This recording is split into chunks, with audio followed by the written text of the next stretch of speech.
Hello guys, kumusta? Kumusta? So, dito naman tayo, Rumorota, Biyernes Santo, Biyernes Santo. Tawag dito. Ngayon, pag-usapan natin, may time ako naghihintay ako ng booking. Ayan, so, nag-search pa siya ng ng order. Top priority. So, kaya zero yan, kasi nag-reset ako.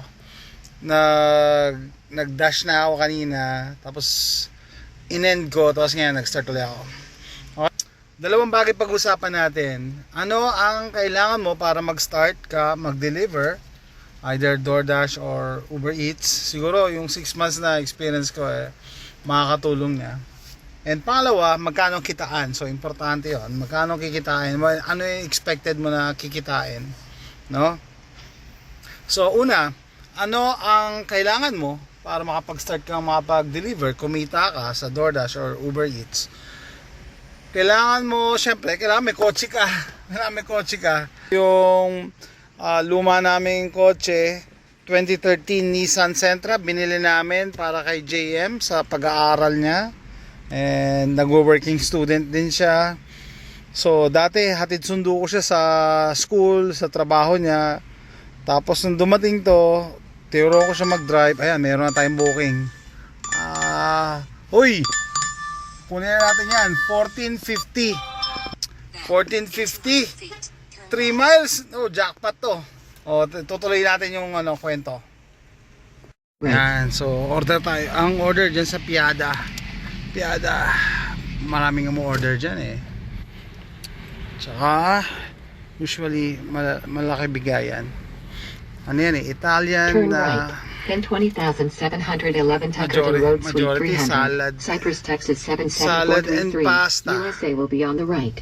Salad and pasta. So, pagkain mayaman, pick up tayo. Tara, pasok tayo.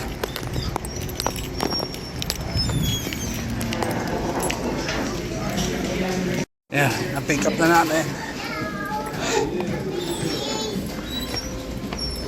Oops, thank you. Drive west, then turn left. Okay guys, na-pick up ko na yung isa sa Piada. May isa pa tayong pick up sa kebab shop naman. So, ang setup na to, isang trip, pero dalawang orders. Ibig sabihin, isang direction lang to.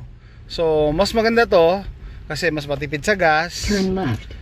Pero yung bigayan malaki kasi yun nga pang dalawang tao, pero siguro 3, parang nakita ko 3 miles lang to 3 miles lang. Tapos $14 ang bayad, malaki to. Yan, lapit na. Tsaka malapit din yung pick up ng isa, yan, magkatabi lang. In 400 feet, 9620 Ferry Road. Okay, arrive at store. Yan, dito naman tayo sa kebab shop. Nag-research na ako kung ina-allow nila mag-vlog, no? Actually, oo, basta hindi mo lang daw mahagip yung pangalan or address ng customer. Okay lang mag-vlog. Guys, ito na yung pangalawang pick-up. 1.6 miles lang. 1.6 miles. Okay, mga bata, babike sa So, ang tawag sa lugar na to, Bridgeland. Okay? Turn left onto Lake Somerville Crossing. Actually, maraming mayayaman din sa lugar na to, kaya dito ako tumatambay. Ang tanong, pag mayaman yung lugar, malakas ba sila mag-tip? Not true. That is not true. Not true. In a quarter mile, turn left onto Arrowhead Lake Drive.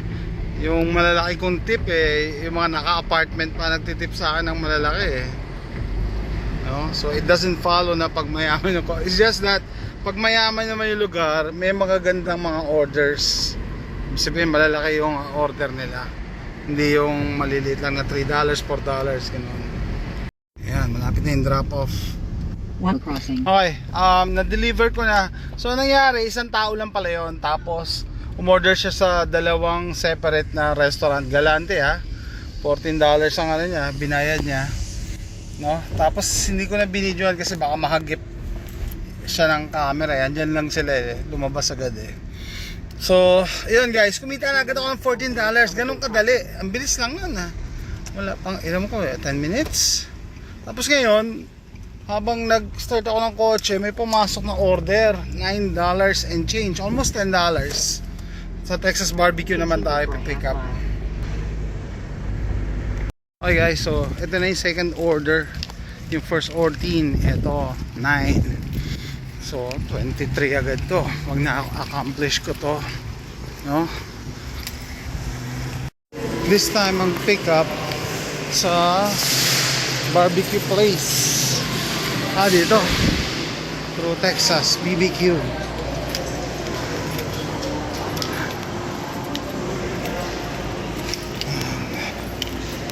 Sabihin natin yung ano.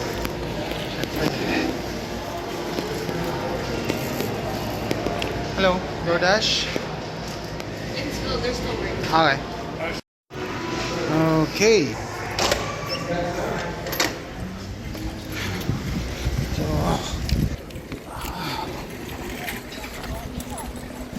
tayo, nagpa-vlog ako habang nagtatrabaho kasi bumabagal ako. Pero at least papakita ko lang yung glimpse. Paano ginagawa. Yan, papunta na tayo sa dating na sa kotse, punta na tayo doon sa destination ng drop-off. Okay, malayo pala to. 11 miles, $9 ang bayad. Pwede na. Okay? So, mag-vlog tayo para hindi sayang yung oras ko habang papunta tayo sa ating customer drop-off. Okay, so ano yung kailangan? Ano yung kailangan para makapag-start ka? Sabi ko, kailangan mo ng kotse. Itong kotse na to is 2013 Nissan Sentra.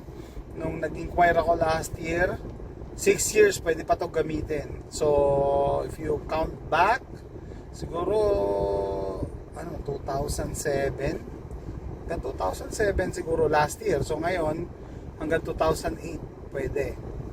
Okay? Ano pa ba?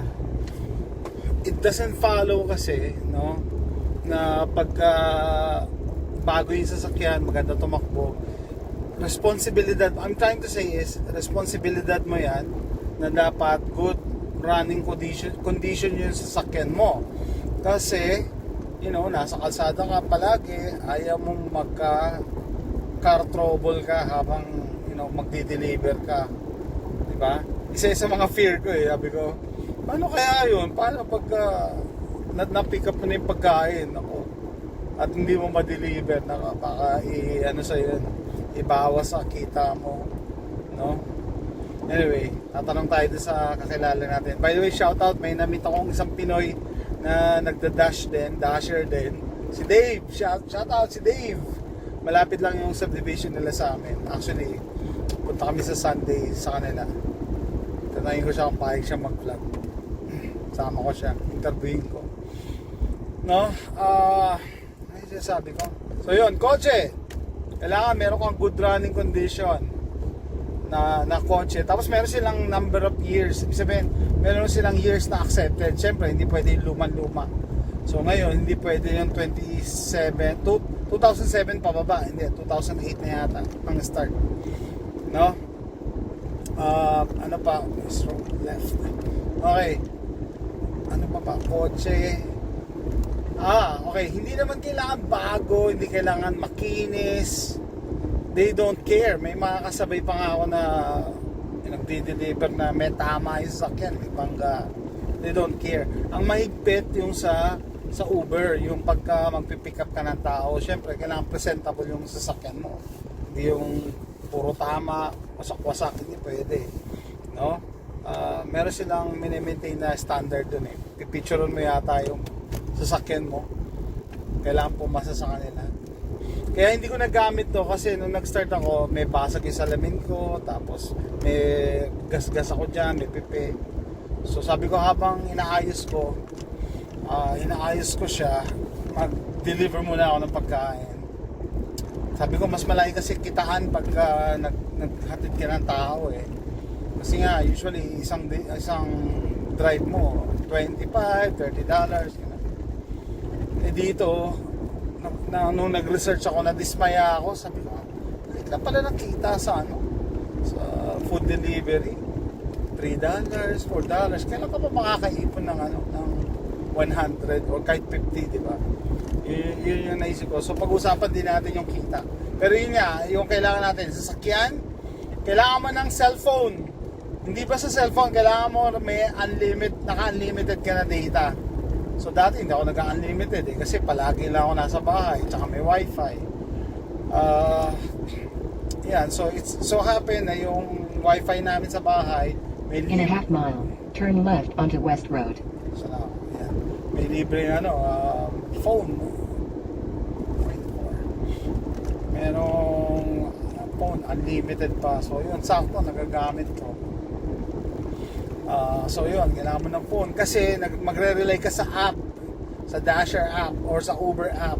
No? Magre-rely ka. So dapat palagi kang connected. Pati yung GPS, connected sa app. Alam ng app kung nasaan ka. No? Ganon.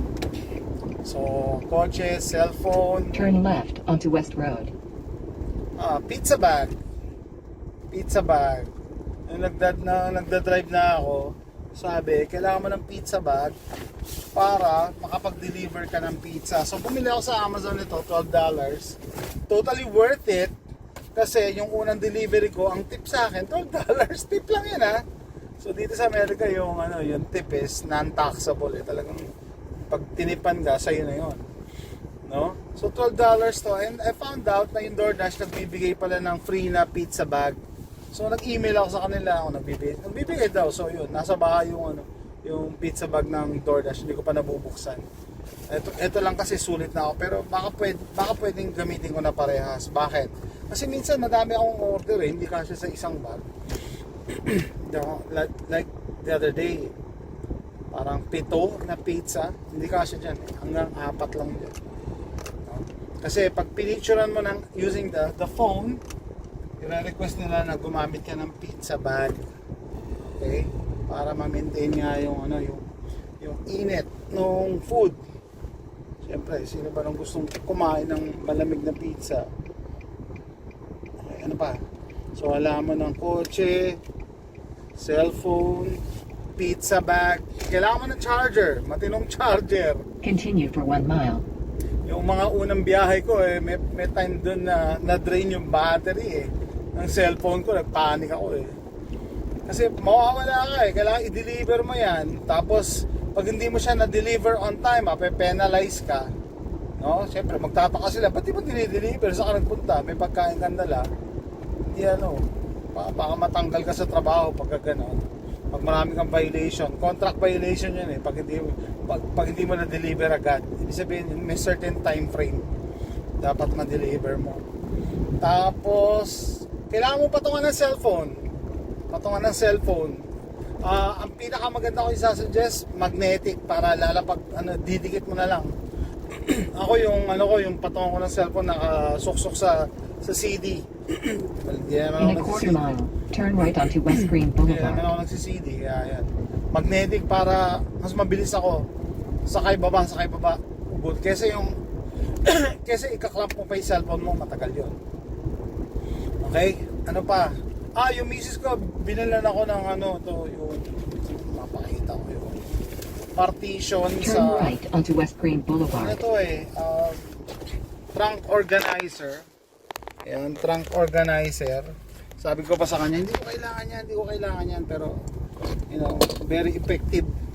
Effective siya. Kasi kadalasan dalawa yung order sabay, kailangan mapaghiwalay mo. Isa yan sa mga fears ko, na mapaghalo-halo mo. Ay nako, yari ka. Irereklamo ka ng customer. Continue for 1.5 miles. Kaya kanina 3 yung order ko. Kaya kailangan separate. Hindi dapat sila magkakahalo. So maganda, nakakatulong sa akin to. Tapos anyway, itong trunk organizer na ginagamit ko sa pagde-deliver, sinama ko yan sa deductible ko nung nag-file kami ng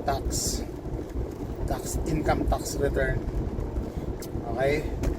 Ano pa bang kailangan? Yun lang ang kailangan, no? Yun lang ang kailangan mo para makapag-start. And isa pang kailangan mo pa pala is kailangan mag-research. Kailangan mag-research. Hindi ka pwedeng basta babanat ng hindi mo alam. No? Ako nag-research ako eh. Usually sa YouTube may mga vloggers dyan eh. Una-una, tatanungin mo sarili mo, gaano ang kitaan? Magkano yung amount para i-accept mo? Kasi usually may magpa-pop na offer sa cellphone mo eh. Magkano ang yung i-accept mo? 'Di ba? Hindi mo alam eh. Ano ba yan? $5 pero 10 miles naman. I-accept mo ba yan? 'Di ba? Ang rule of thumb daw is $1 for every mile. That's the rule of thumb. Ano ibig sabihin? Kunyari, 4 miles, dapat ang bayaran dyan $4. Di ba? Safe na safe ka dyan. Pero ito, $9 and change, 11 miles, tinanggap ko na rin. Yan, kinuha ko na din. Pagka konti na ang depresya, pwede na. Sabi ko, pwede na. Lalo na, itong Nissan Sentra, matipid naman sa gas. Ang kalaban mo lang kasi pagka tanggap ka ng tanggap, tapos palugi ng palugi, kunyari 5 miles, tapos ang bayaran lang $3. Pag tanggap ka ng tanggap, maliit lang kikitain mo, tapos mauubos yung oras mo sa kakadeliver ng mga maliliit na delivery. Hindi mo mai-hit yung goal mo, yung target amount mo per day. So ako, ang target amount ko nga is at least $100 per day. No, so ang tanong sa kitaan, nakaka $100 ba ako per day? Minsan hindi, minsan sobra. Okay, like nung Monday, $50 lang ako. Bakit? Kasi pagod ako noon, inaantok, tapos may ginawa ako In a sa quarter bahay. mile, turn right onto Freeman Road. So $50 lang, umuwi na ako. Tapos nung Wednesday naman, nung nag-vlog ako, nagpunta kami ni AJ sa eye doctor eh. Nagpagawa kami salamin. Turn right onto Freeman Road, Farm to Market Road 529. $17 lang ang kinita ko nung araw na yan, nung tanghali na yan. No? Pero, come Thursday, naka $400 pa rin ako. In Paano 1 nangyari yun? mile, turn left onto Stactic School Kasi Road. nung Tuesday, nagpasobra ako. Tapos nung Thursday, nagpasobra din ako. Ano yun, parang na isang araw, nag $130 ako eh, $130. Tapos yung isa naman, $120, tapos meron pang tip na $10, mga ganon. Kaya 4 days, naka 400 din ako. So, yun yung isa sa maganda dito sa trabaho na to. Kasi flexible, it's up to you. Actually, yung classification ko sa tax return is self-employed. Self-employed ako. Wala akong boss, wala akong kasama na pakikisamahan, wala akong pasyente na pakikisamahan. Kung kailan ko lang gusto. No, which I think nagfi-fit sa setup namin ngayon kasi si Mrs. ang kailangan suportahan natin yung bagong karir ni Mrs. Hindi pwede makipagsabayan tayo, no? So kailangan may nag-aasikaso pa rin kay AJ. In a half mile, turn left onto Stactic School Road. May nag-aasikaso pa rin sa bahay. So ang routine ko nga, gising ako ng umaga 6:30. Ihatid si AJ sa umaga. Tapos pagbalik ko sa bahay, breakfast, pahinga. Yun na yung time ko na kung may pwede akong gawin, mag-vlog. Kaya nga hindi na ako nakapag-vlog din eh. Maglaba, minsan mag-mow, basta kung ano yung mga kaya kong gawin. Tapos aalis ako ng 12 tanghali para sa lunch time. May mga order sa lunch eh. Tapos uwi ako ng mga 2:30 kasi si AJ lalabas ng 3 o'clock. So pagbalik ko ng 3 o'clock, magtatambay na naman ako sa bahay hanggang alas 5. Kasama na dun yung pagluluto ko ng dinner. Kailangan maluto ko na yung dinner. Alis ako ng 5:30 or 6 hanggang gabi na yun. Yun ang routine ko. Very flexible. Okay? Yun, magkano ang kitaan? Depende. It's up to you. Kasi you are your own boss. And depende rin sa lugar. No? Kunyari, gusto mo mag-DoorDash, kompleto gamit mo, magaling ka. Kaso, nasa liblib na lugar ka, paano? Sino order dyan?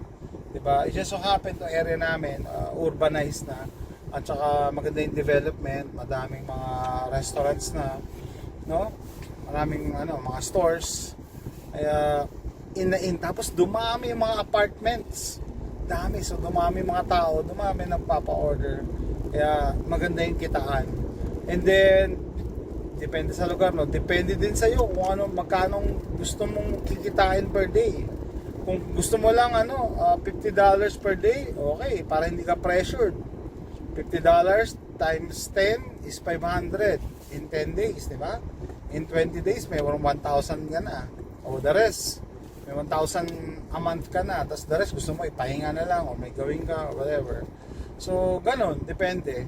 Pero dahil na willing ako, nag-enjoy ako, lalong-lalo na nag-start ako, no? November, December, may mga display yung mga bahay, may mga lights, nakaliw ako, tapos nakakapasok ako doon sa mga exclusive na subdivisions, mga lugar ng mga mayayaman. Malilibang ka pagka hilig mo talaga mag-drive. Dati ako medrep sa Pilipinas, so palagi ako nagda-drive. So talagang fit para sa akin itong trabaho na to. Tapos yun nga, maglagay ka ng goal and then alamin mo kung anong oras ang pinakamalakas. So na-realize ko dito, malakas ang dinner time.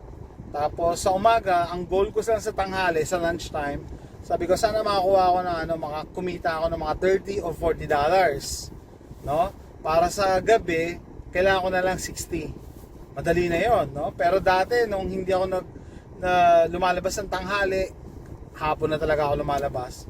Kaya ko pa rin kitain yung $100 sa gabi. Yan nga, inaabot ako ng mga alas 12. No? Maganda kasi sa panggabi, wala kang kompetensya, hindi mainit, walang traffic, tapos mabilis. Mabilis ang turnaround. Pagka-deliver mo, may pumapasok agad na order. So, ayun, explain ko na kung anong kailangan, ano ang kitaan. Basta Turn left onto Stockton School Road. Ganun ang kitaan, no? Minsan swerte. Kanina nga nato ko sama ng panahon gloomy Sabi ko naka $30 na ako, uwi na ako. Bigla may pumasok na order, $31. Isang area. Wow, ito na yata pinakamalaki kong order, $31. Pero 3 tao, isang pick up lang, nagpa-pick up ng alak 3 tao, iba-ibang order ng alak. Tapos pero isang way lang sila. Yun ang maganda. Parang nakapiggyback lahat sa isang order. Kaya sulit pa rin. Kaya sabi ko ngayon Friday, susobra ako ngayon Kasi wala pang alas 7 may hit ko na yung target ko. Anyway, so yan guys, mahaba na to, 16 minutes and malapit na rin tayo siguro doon sa drop off. So sana may natutunan kayo. The least is naaliw kayo sa kwento ko and sa biyahe ko. So, that's it guys. See you next time. Bye.